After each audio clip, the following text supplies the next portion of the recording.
KFC എന്ന് ഞാൻ പണ്ട് മുതലേ കേൾക്കാറുണ്ട്. പക്ഷേ AFC എന്നൊക്കെ ഞാൻ ഈ ഇട മുതലേ കേൾക്കാൻ തുടങ്ങി. അതായത് അമേരിക്കൻ ഫ്രൈഡ് ചിക്കൻ. അപ്പോൾ അവിടെ പോയിട്ട് ഞാൻ ബർഗറാണ് ഫസ്റ്റ് ട്രൈ ചെയ്തത്. ക്രിസ്പി ചിക്കൻ ബർഗർ ആയിരുന്നു കേട്ടോ. ഉള്ളിൽ ബർഗർ പാറ്റി അല്ല വെച്ചിരുന്നത്, 2 ചിക്കൻ ഫ്രൈ ആയിരുന്നു. നല്ല ക്രിസ്പിയും രസമായിരുന്നു കഴിക്കാൻ. എനിക്കാണെങ്കിൽ ബർഗറിൻ്റെ ഉള്ളിൽ ഈ വെജിറ്റബിൾസ് ഒക്കെ കുത്തി നിറയ്ക്കുന്നത് ഇഷ്ടമല്ല. ഇതിലാണെങ്കിൽ ലിമിറ്റഡ് ആയിട്ട് മാത്രമേ ഉണ്ടായിരുന്നുള്ളൂ. അതുകൊണ്ടാണ് തോന്നുന്നത് എനിക്ക് കൂടുതൽ ഇഷ്ടമായത്. പിന്നെ ഞാൻ എവിടെ നിന്ന് എന്തെങ്കിലും വെറൈറ്റി ട്രൈ ചെയ്ത് നോക്കണം എന്ന് വിചാരിച്ചിട്ട് ഹോട്ട് ഡോഗ് ഓർഡർ ചെയ്തു. ഇത് വന്നപ്പോഴത്തേനും കാണാനൊക്കെ ഓക്കെയാണ്, പക്ഷെ ഓപ്പൺ ചെയ്ത് നോക്കിയപ്പോഴത്തേനും ഒരു സോസേജ് ഇങ്ങനെ കട്ട് ചെയ്ത് വെച്ചിട്ടുണ്ട്, പിന്നെ കുറച്ച് വെജിറ്റബിൾസും, പിന്നെ എന്തോ ഒരു സ്പ്രെഡും, അത്രയേ ഉള്ളൂ.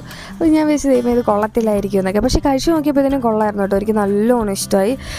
ഒരു പ്രത്യേക ഒരു ടേസ്റ്റാണ് കേട്ടോ. വേറെ എന്തെങ്കിലുമായിട്ട് കമ്പയർ ചെയ്ത് പറഞ്ഞു തരാൻ എനിക്കറിയത്തില്ല. പിന്നെ അവിടുത്തെ വാട്ടർമെലൺ ജ്യൂസ് ഭയങ്കര നല്ലതാണ്. ഞാൻ 2 മേടിച്ച് കുടിച്ചായിരുന്നു.